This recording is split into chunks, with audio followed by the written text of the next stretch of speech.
श्री स्वामी समर्थ।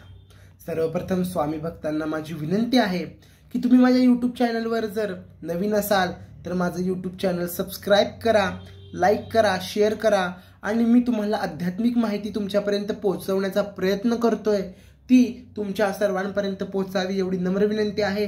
तुम्हालाही कोणत्याविषयी आध्यात्मिक माहितीविषयी जाणून घ्यायचं असेल तर मला कमेंटमध्ये नक्की तो विषय सांगा, मी त्यावर नक्की बोलेन। मी नक्की तुमच्यापर्यंत आध्यात्मिक माहिती पोहोचवायचा प्रयत्न करेन। थँक्यू। तर आज आपण ऐकणार आहोत नरसिंह जयंतीची कथा।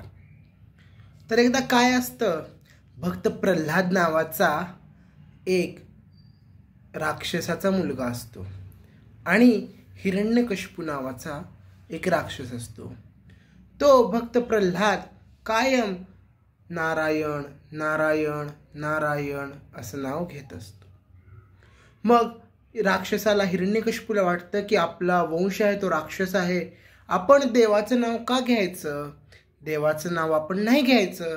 मग तो मुलाला अनेकदा सांगायचा प्रयत्न करतो की अरे बाळा, आपण राक्षस वंशातले, आपण नारायण देवाचं नाव नाही घ्यायचं। तर तो मुलगा काही ऐकत नाही। मग तो कायम देवाचं नाव घेत असतो। या हिरण्यकशिपू राक्षसाला मारायचं कोणाचं धाडस नसतं, त्याला वर प्राप्त असतो। तो कोणता तो मी तुम्हाला पुढे सांगेनच। तर मग तो काय करतो, रागाने मुलाला दरीवरनं ढकलून देतो, दरीवरनं।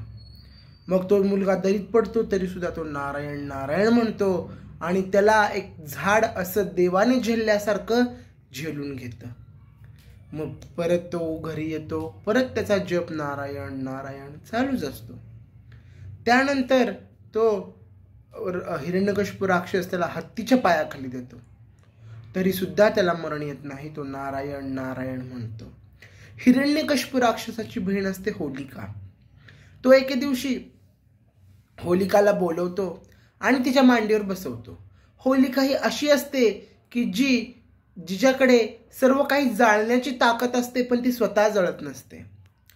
मग तो होलिकाला बोलवल्यावर तो होलिकाच्या मांडीवर बसवतो आणि होलिका पेट घेते।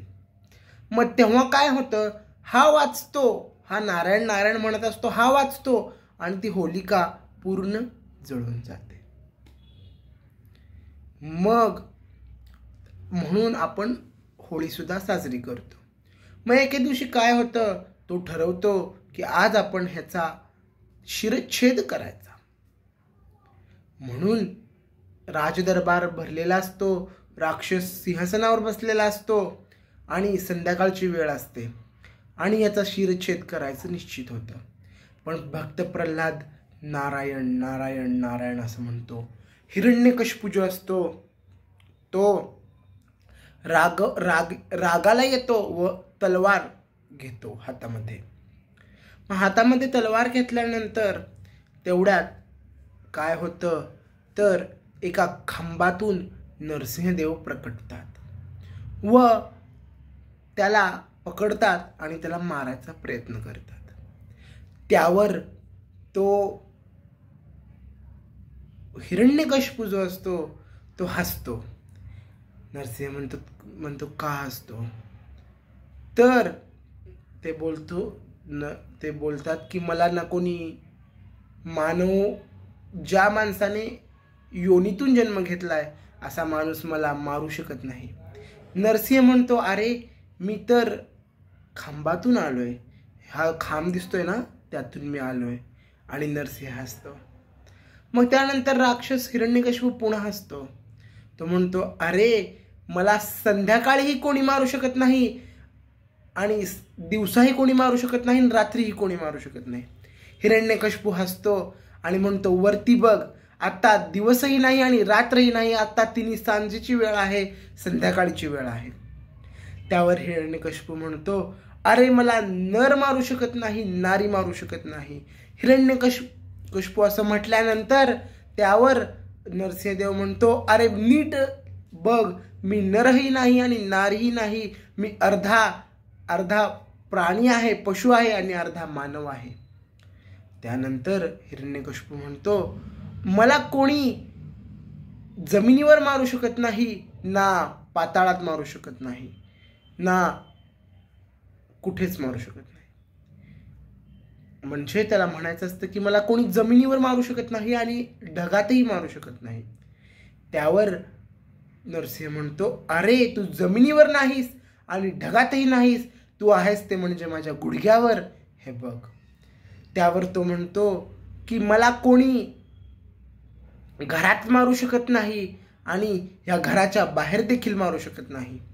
त्यावर नरसिंह म्हणतो, अरे तू घराच्या आतही नाहीस आणि घराच्या बाहेरही नाहीस, तू बरोबर उमऱ्यावरती आहेस. मग अशा प्रकारे तो म्हणतो की माझा कोणी शिरछेद करू शकत नाही, कोणतं शस्त्र मला मारू शकत नाही. असं म्हटल्यानंतर नरसिंह असतो तो आपली नखं काढतो आणि त्याचं पोट फाडतो आणि म्हणतो, मी तुला शस्त्राने नाही माझ्या नखांनी मारलेला आहे. आणि म्हणूनच नरसिंह प्रकट होतो आणि वाईट कपटी हिरण्यकशिपूचा वध होतो आणि नारायण भक्ती करणारा भक्त प्रल्हाद जिंकतो. त्याची भक्ती श्रफल होते आणि पुढं राज्य त्याच्याकडे येतं व तो सर्वांना न्याय देतो आणि भक्ती करतो. मग ही नखं जी असतात ती हिरण्यकशिपू नखाने मारतो. एवढी अशी सुंदर नरसिंह प्रकट दिनाची नरसिंह प्रकट होण्याची ही कथा होती. ती तुम्ही ऐकली त्याबद्दल धन्यवाद.